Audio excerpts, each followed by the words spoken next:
E Caribbean Sea Jazz Festival lo tatuma lugar na October próximo, com artista especial invitado ay aqui de Prince Royce, artista hobby gustava grande pero também bauti nos hobby nang.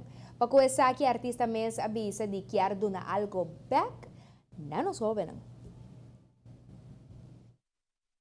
So wara asekador di organisador ng the Caribbean Sea Jazz Festival ku tabaita kinang atrobe ay kinang begin Oktober e ku nang tautating algo un regalo manera bota bisa eta pa school nang ku mitikere ku bibiana tahaya un chance pa toch participar em algo assim, né?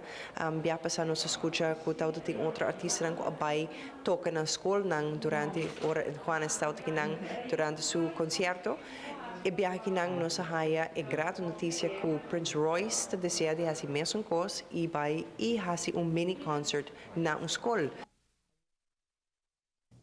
É oportunidade a que segura mandatário e organizador ng Amira como tremendo ideia e a pensa de convertir a oportunidade de competência para a escola, competência com enfoque riba nos meio ambiente.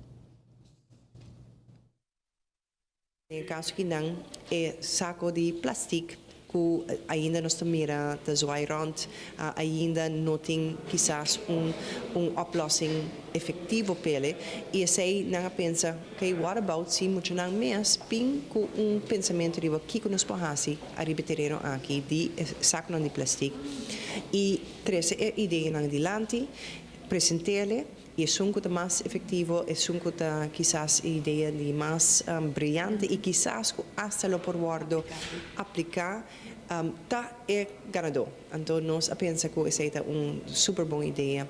Nos informar também de ministro de meio ambiente que ele tem na sua disposto diferente ideia que também bem for de escola.